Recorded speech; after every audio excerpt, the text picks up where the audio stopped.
that speech, he was recognizing that it is the children that are desiring for a better nation that are protesting.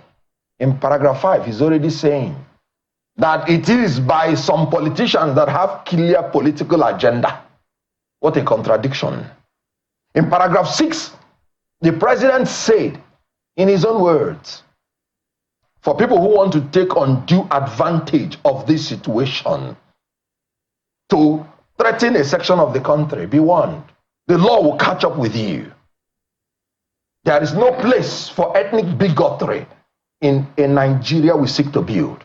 This same president is harboring as a media aide a man who, after 2023, said Igbos are aliens in Yoruba land. Chai, my people, he don't set. Like Kenneth Okonkwo got Tinubu and one of the APC man destroyed on national television. To the extent this APC man got confused and he agreed with everything Kenneth Okonkwo said here. My people, this is a must watch because this is the hottest, like the most interesting debate when it comes to this Tinubu speech concerning the ongoing protest. My people, you really need to watch this video. In fact, Kenneth Okonkwo is full with wisdom and knowledge. My people, this is a must watch. Let's watch the video together and I'm going to be right back. Welcome to Chamras News TV. Home of entertainment and politics update. Let me start with you. Up north, there are concerns about how this is degenerating. Private property being looted, innocent people being affected. What's going on from your perspective?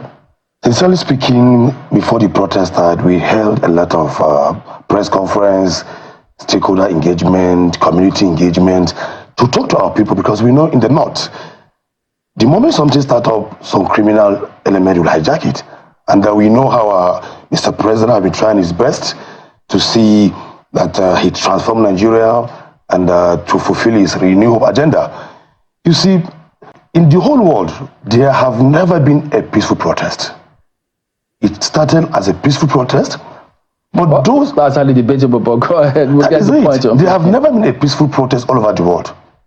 No, it started as a peaceful protest, then the criminal elements behind coming to hijack it. There have been several peaceful protests in different parts of the world.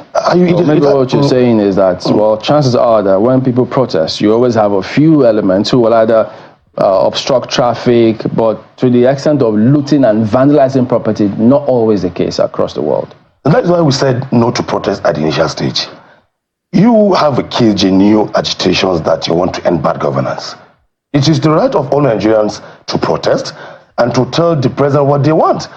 But I felt it would be unfair to the president since he came on board that he has not been trying his best to deliver on the mandate given to him by Nigerians. Protests have never been the best way to address issues in Nigeria. We can see how the NSAS protest started. People entered it, a lot of criminals start shooting and start killing. So we felt protests can never, and it has been never. Look at today.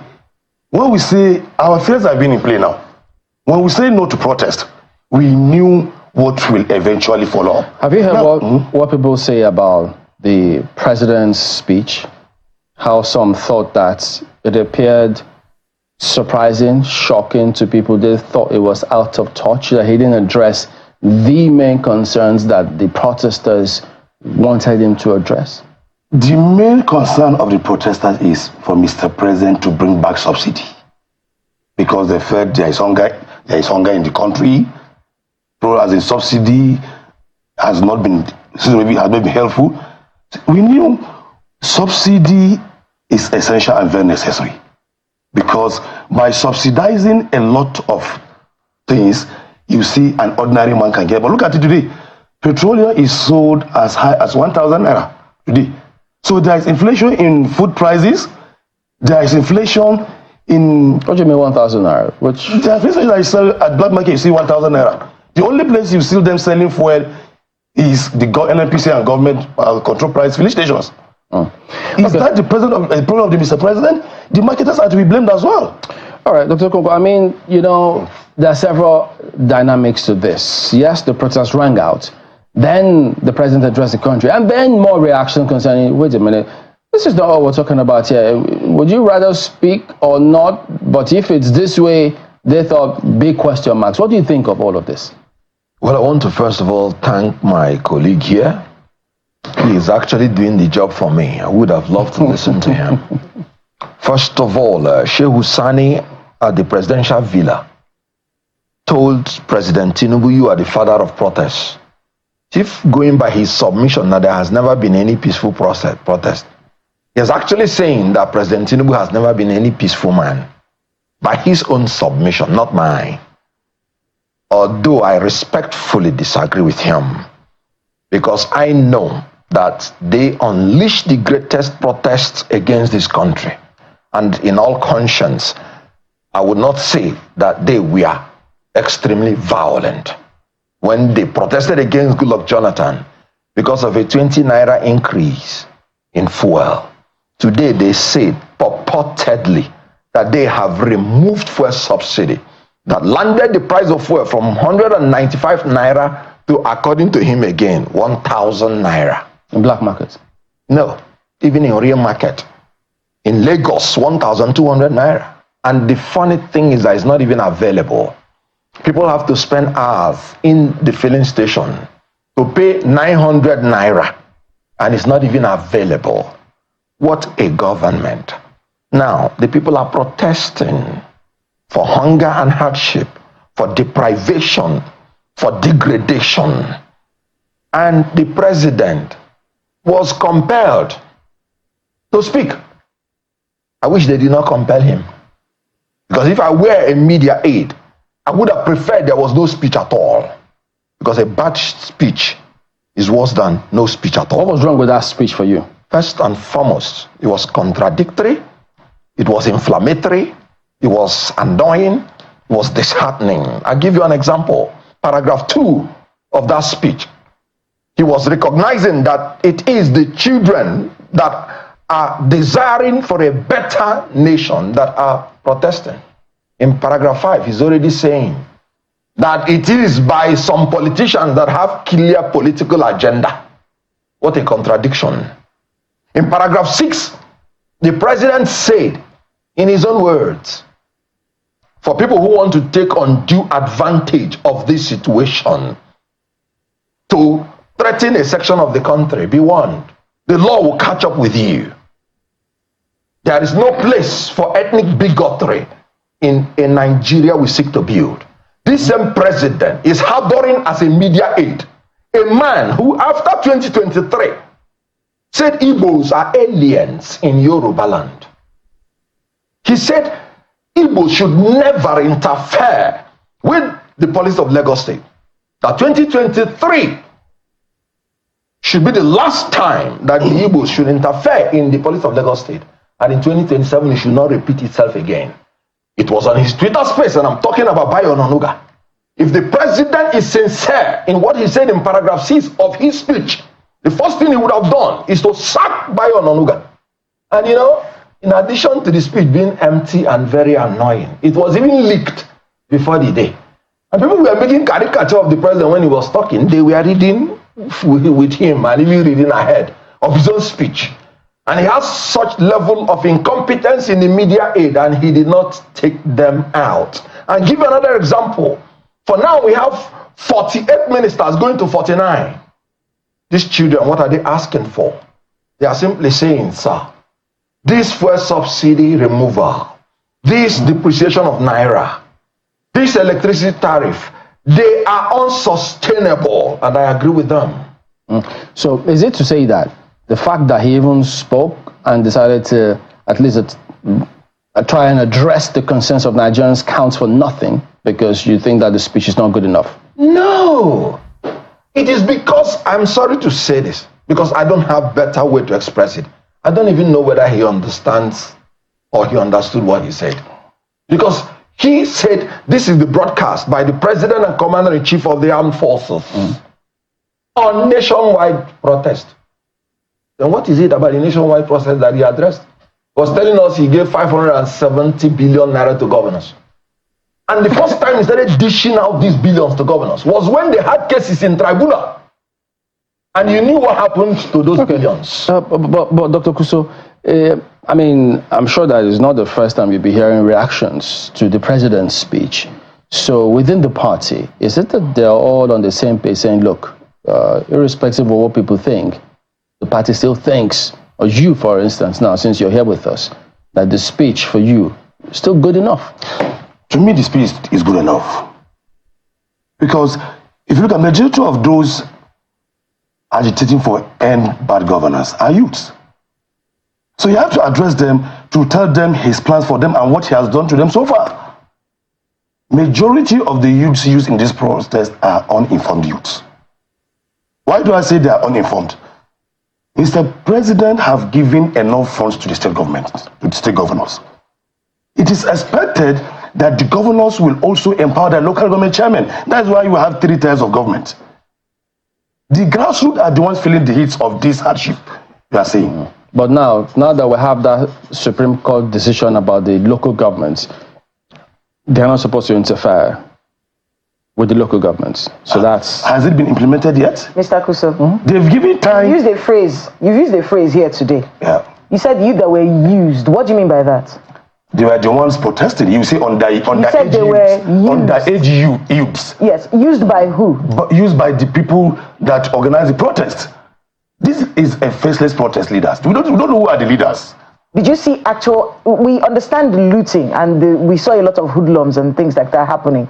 But did you see regular Nigerians protesting as well? Most of these people you see, they are not Nigerians. Listen, you can't say Most that. of them are not Nigerians. Listen, did you see in any way from day one, did you see actual Nigerians protesting?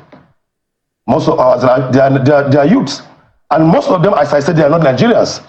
A good loving and rightful Nigerian will not destroy the nation. We said, that's the trick I keep hearing a lot of people make. You try to lump actual protesters with looters. That's not the case, is it? The first day you saw. Are there people who are genuine protesters and then they are looters? Can you acknowledge that at least? Initially, we thought they were genuine protesters. But we knew the outcome would be the criminal elements will take over. And that's what's happening. So look at how they are looting. Doesn't that also speak? We've seen all of that. You can't imagine in Kano State, the NCC all built for the youths to train them, to have fun, has been destroyed. Which of the good loving citizens will destroy things like that? Some people who you can see someone sitting on top of a traffic light breaking it for what? Some people who criticize this train of thought that you're going with state categorically, and I want you to answer this, that the idea that a protest can be hijacked doesn't mean that people should not protest. It sounds lazy on the part of government if they keep saying because looters can come and hijack a protest, people shouldn't come out to protest. Do you think that maybe some evolving has to happen in the way protests are managed in Nigeria so that people can exercise their right to protest and then the looters and hoodlums will not be allowed to hijack it? Do you think this is something government can do? It's going to happen. And that's why I'm saying when they have leaders, the leaders should come up. If you listen to Mr. President's speech, he says he's open to dialogue. So we feel the best way to get this done is through dialogue. The leaders will have seek from Mr. President's attention to sit down with him and tell him, okay, this is what we want. If you want cutting governance, okay, address bring out your agitations, sit down with Mr. President and address better and protest because we need the aftermath of the protest. And that is what's happening today. Look at it yesterday, protesters turning on holding Russian flags. What does that have to do with end bad governance protest? You said they are not Nigerians. Who are they? They are boys from the neighboring countries. They are coming in. Look at it in Nigeria. In Nigeria, people at the age of between 18 to 30 are the majority. You get? And we have a system, which I must say this clearly.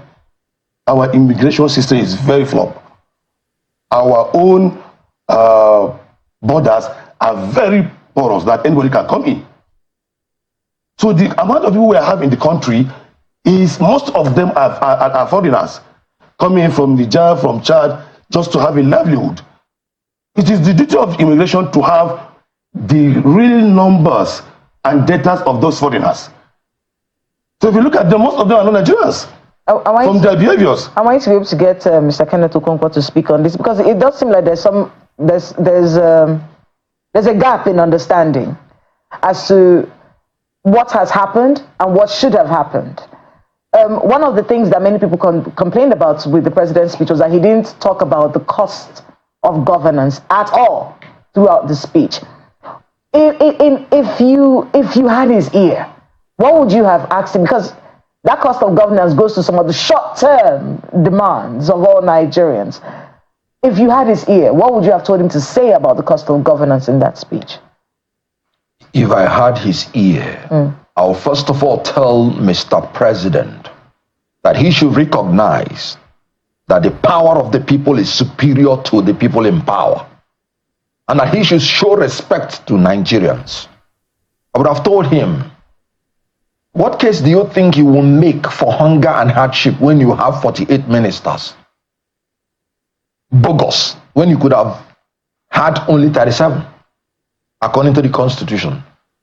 I would tell Mr. President, why would you have to spend 21 billion naira on the house of your vice president? Mr. President, why give billions to your wife when she has even said in front of a church that we don't need it because we're already blessed with money? Mr. President, why give 6 billion naira to National Assembly to build car park when you are giving loan to students? Why don't you give grants to the students? Mr. President, you have the greatest number of out-of-school children in the north. They are going to be a problem to you. I am really surprised that my colleague here is talking about a porous border for a president that has the largest bureaucracy, who could not even police our border. You see, his statement is as contradictory and as confusing as the speech of the president, because I'm sitting here trying to make out the meaning of what he's saying, and at the end of the day, I will get thoroughly confused. So the issue here is, if I'm with the president, I would say cut down. When they removed fuel subsidy, the first day they did it, I came out and shouted, no. Be very careful in coming out of this subsidy. And the reason is because it will be unsustainable. There are certain things you ought to have done before contemplating removing subsidy. How can you be talking about palliative? Let me tell you the truth. Any subsidy you remove and you talk about palliative is a very wrong decision, because subsidy in itself is a palliative that is actually treating the condition. Palliative of sharing money is relieving the symptoms without dealing with the condition. But palliative as subsidy, as low electricity tariff, they are treating the condition. So I would tell this, Mr. President, you ought not to remove this subsidy. If you intend to share money to your ministers and to everybody, restore this subsidy so that you will make sure that supply is there. Use all this money you're borrowing. Fix the refineries. They borrowed almost $18 billion in a year. Where will that kind of a thing sustain your economy? Depreciated naira by 300%. Let me tell you, they are saying 70,000 minimum wage. 70,000 minimum wage at the cost of 1,600 naira is $44. 30,000 minimum wage, which he met at the price of 500 naira to $1, is $60. Which one is more? So this government has depreciated the standard of living of people, and what he should do is to ensure productivity, give incentives to productivity. The Manufacturers Association of Nigeria has ably stated the problem they are going through. Frequent policy flip-flop, high interest rates, hyperinflation, astronomical energy costs, toxic environment to operate, multiple charges. You don't have these things and you want productivity? No, that is hypocrisy. Mr. Kuso, do you think that the cost of governance, you belong to this party, is the cost of governance astronomically high in your view? It is high. Okay. I will be sincere, it is high. Because as you said, the number of ministers is something May Allah to the right bless level. No, it's not all about politics always. There are sometimes we need to face the reality. And my take on this is the president we know is trying his best to cut down the cost of governance. He's somebody that listens very well, but at this point in time, he has time to think about cutting down governors, and he have time to think about the protest. In what ways do you Nigerian- think? In what ways do you think he should cut down governance right now? The best way to cut down governance is, as he earlier said, cut down the numbers of ministers at this point in time. Once you cut down the number of ministers, you get to where you are going to. That is a cut of governance. So also you can see, he said there shouldn't be any foreign trip for any government official for now. It's also the cutting down of cost of governance. So what I want from the people is, it's not easy to build a structure. You know, removing subsidy comes with a lot of norms. In Nigeria today, we've been enjoying subsidy for a very long time. But before he came on board, you can see there were a lot of agitations that Mr. President, as in subsidy have to go. We've been living a fake life and we have to come back to reality. So if the government is complaining of the amount of money is paying to few individuals at the interest of 400 and something million Nigerians, so we felt taking off subsidy is the best thing to do. But the time he cut off subsidy, he said it before campaign, that subsidy have to go. So that means Mr. President have been so realistic in his own before even he emerges that subsidy has been a cause than a blessing to Nigeria. So you do admit that there is hardship in the country? There is hardship. It's biting everywhere. Okay, so is it possible that your earlier position, where you said the protest was a plan to do a change of government, is it possible that you may have been a little wrong there? I'm not wrong. What I said is there are better ways of dialoguing than protest. Protest, when you know the beginning of a protest, you don't know the end of the protest. And our fear in the initial protest that we were against protest is what is happening now. Criminal elements will take advantage of this and loot. What does government facility have to do with the hardship? You go to the government facility, you vandalize it, you remove the socket, you remove the roof. What does it have to do with the hardship? Mr. Okonkwo, what do you think about the concerns that the security agencies have consistently expressed about this protest? The president said he's prepared to protect the fundamental rights of Nigerians. And he accepted that protest is one of them. Rather than marshalling out the security forces to protect the protesters, they are sponsoring protest against protesters. What an irony. You said you don't want protest, and your own protest commenced before the protesters' own. And you don't want protest. You see, somebody that has gotten so used to protest that is the father of protest will even protest against protesters. No, he said that he protested, but he's not violent. It was a peaceful protest. You can and so they frown at violent protest and looting of private property. First of all, I want to disagree respectfully with my colleague that the people that are sponsoring this protest are more false. I know of a senior colleague, Ebun Olu Adegboro Wasan.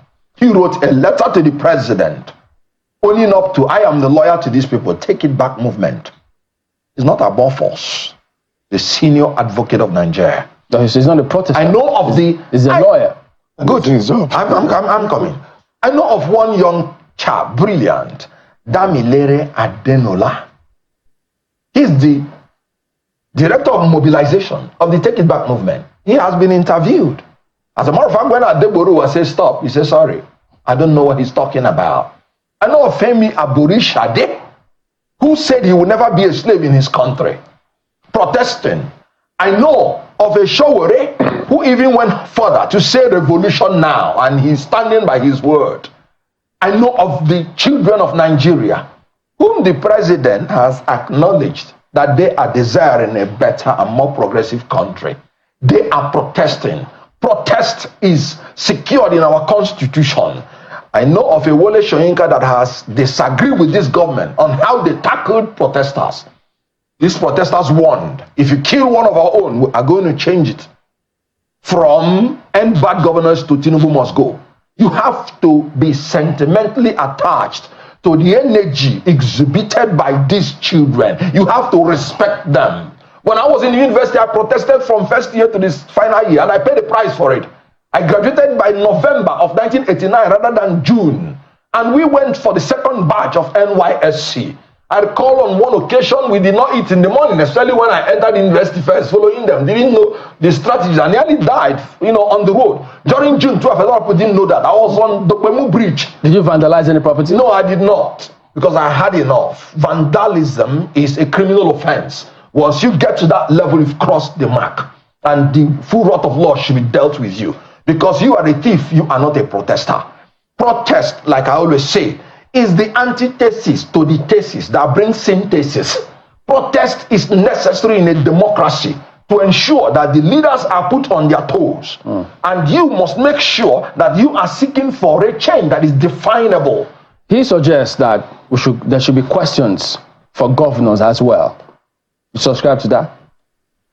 When a man who is a president knows that there are questions about governor, why give them the money? The law requires they do that. No, the law is talking about allocation. It is the duty of the House of Assembly. But all those subsidies that is given to the governors, why? What could have been done with it? When you give governors, they are partisan. You don't expect a governor of PDP to remember LP, where I belong as a member, party, when they are sharing it. But once you're you don't expect the APC. Once you're in that office Yes. as a governor, Yes, your party seizes. I agree with you. You're talking about what it ought to be, not what it is. And that is why a leader should factor in what it is, not what it ought to be. So, if we were in that paradise, we would be talking about rigging election. If we were in that paradise, we would be where we are today, that a nation that is producing oil, the sixth largest producer of oil, is refining 100% of its oil outside Nigeria. Well, we've got past that now. We are now where the question is, where is the money? No, the money has been blown, has been stolen. It is not me. It is Senator Ndume that said this government is government of kakistocrats and kleptocrats, meaning government by the worst set of us and compulsive thieves. So these thieves have stolen the money. Dr. Kuso, in places like... They should be jailed. In places like Kaduna, Kano, Bauchi, you're from the north. I'm from the north, yeah. We know this dynamic. When you saw those hoodlums and looters, what came to your mind as someone who is from the north, who's a member of this ruling party? When you're looking at that number of young men, we call them looters and hoodlums, but they're Nigerians. Many of them are. Majority of them are not. Many of them are. Majority of them are not. But they are in this country. Yeah. They have a governor in the states where they reside. What came to your mind about what these governors have done to their states? You see, we have three tiers of government: federal, state, and local. Mr. President, constitutionally, as part of what was saved from subsidy, gave it to the governors. Go and talk to your people. Go and develop your state. Most of this money that we are giving to them, if not when Minister of Information said it, nobody knew such amount of money went to them. They thought they never expect a protest, they will be hit with this kind of protest. Some of them were actually published. The amount of money the governors were given. But nobody knew until most people does not. That's why I say most of people are uninformed. Most people don't look at newspapers. Okay, what is happening today? But the moment this process was on, and the Minister of Information went to break it, I said 570 billion was given to the governor of BOM. Everyone said, okay, where is the money? What have they done with it? Mr. President have done his own. And as my colleague said here is, as you said, it is a constitutional right that he must give them that money. What did they do with the money? So if the question is, what have they done with the money? Now, the president, they are the ruling party. Yeah. You have a lot of members of the APC as governors. They don't have you don't have meetings among yourselves saying, listen, we've given you this money, so go and tell the people what you've done with it. Can that happen? If you look at it, yesterday, when the issue of how much the contract came up, the governor of Zamfara made a press conference that he collected 49 billion naira. He told his people. And if you go to Zamfara, you see where he's spending the money. Has any APC governor said anything? He's in PDP. Yeah. So what's going on with the party APC? So wait. Does that mean that it is the APC governors who are frustrating this plan for the president? How many governors have come to speak? It's not about APC or PDP. No. It's all about the governors. Look at Zulu. Anything that comes Zulu will say, okay, we're giving 20 truck of rice to share. And I've shared, everyone have seen it. So it's not about PDP or APC. No, but it's all about the mindset. If you're, it's all about the governor in person. If the question is coming from you, yeah, and I think we've heard the president also say the same thing, that the governors have got to fulfill certain things. So as a ruling party, shouldn't they lead by example? You know, and say, this is how much we have, this is what we're doing with it. Those kind of examples. You see, Nigerians today shift all the blame to Mr. President because of what? He removed subsidy. Of course, they have taken off subsidy. But who are the major benefactors of the subsidy removal? The government, because the money went to them. So it's not all about APC, PDP. It's all about mindset. Go to my state, for instance. You can see the governor working. What state? Niger State. Niger State. If you go to, when he came on board, he brought all about New Niger. He has been working. Since he came on board, contractors have been on site. So you've seen that for yourself. I want to give you a perspective. We're seeing a lot of, in places where we say the governor is working, they've built flyovers, bridges, roads. Human capital development is where the issue is for many people who are looking at the situation of this country, especially in northern Nigeria. What kind of human capital development have your governors in the north done, let's say in the past 1 year? Most of them encourage people to go to farm. We are blessed with abundant farms. Go to farm. We can feed the nation. Go to KB State and go to the state in the morning. You see small boys going to the farming. It's because they are getting the support from the government. But there are some youths that want to make quick money. All they after is, let's share the money. Bring the money, let's share it. So in the north, we are blessed with abundant lands to venture into agriculture. 5 states from the north can feed the nation. But are the youths willing to go to the farm? Or they also want to occupy political offices? And that is what they do to them. A governor will appoint 500 SAs, 600 SAs, paying them a huge amount of salaries. Then the youth will start thinking, okay, me, I'm contented. If you start talking to the governor, you're not doing the right thing, they'll say, why are you blasting my principle? So I believe at this point in time, we need to go back to drawing board. Let's keep party differences. Let's come with ideas. Mr. President said he's open to dialogue. Can your party actually say, let's keep party differences? We know what Tinubu is. Mr. Okonkwo, what do you think about way forward and what to do? You know, the president made that speech and he did not say anything about security. It is not fertilizer or lack of it that is preventing food from coming out from the north. It is security. Because we have been feeding ourselves without fertilizer. We have more than 923,000 square kilometers of arable land. He did not tell you that in Niger State, in some local governments, people pay taxes now and levies to terrorists. Maybe he did not say that. If it is fertilizer, I'm disagreeing with him. Good. In the whole of 25 local governments, we have only 2 local governments that were under the control of bandits before this government administration came up. And when the governor came up, the governor tried his best. Go to Niger today. People have gone back to their homes. The issue of insecurity is improved. Yes, I will forgive him for interrupting. But what I'm saying is that 5 states in northern Nigeria can feed Africa. Ukraine is fighting a superpower nation. Yet it has surplus to share grains to African countries, including Nigeria. Unfortunately, what the government should do, security and welfare of the people, they are the primary responsibility of government. Saying that it is foreigners that are protesting is actually indicting yourself. Why don't you go and pick the foreigners and deport them? What evidence does he have? You have immigration people that take salaries every day, and you're saying it's foreigners.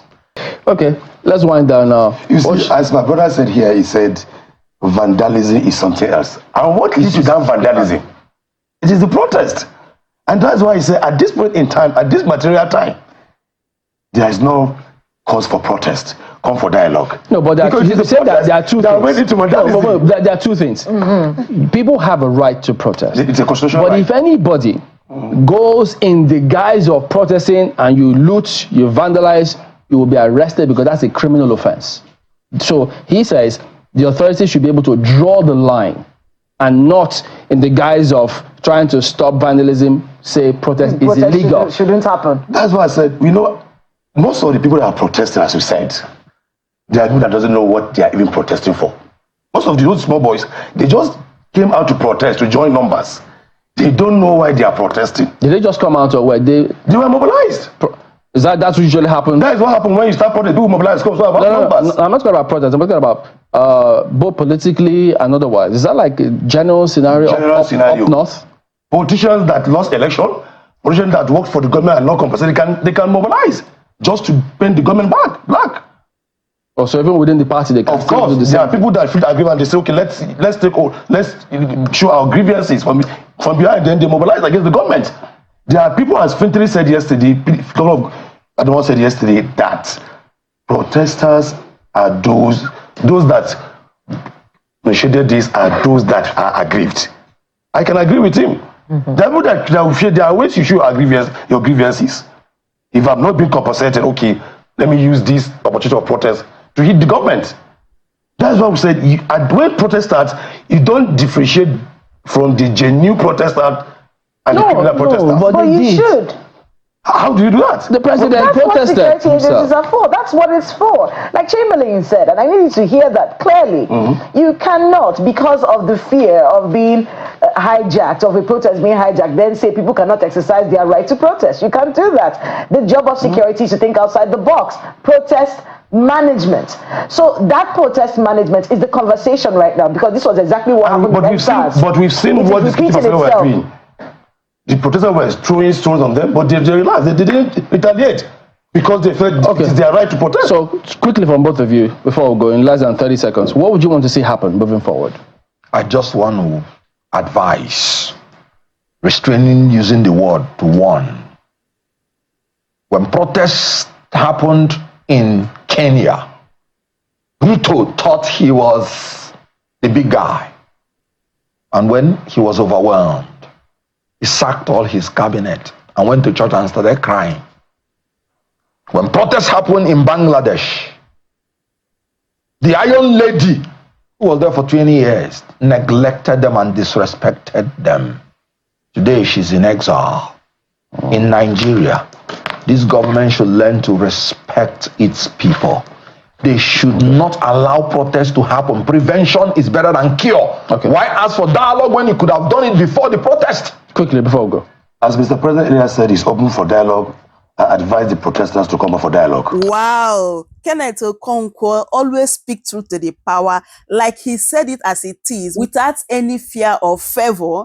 Obviously, this man, this APC man, would definitely have case with a channel television, because I don't think that they even informed him that he will be meeting with Kenneth Okonkwo today. My people, look at how Kenneth Okonkwo gave this man like heart attack on national television. To the extent he agreed with some things Kenneth Okonkwo said here.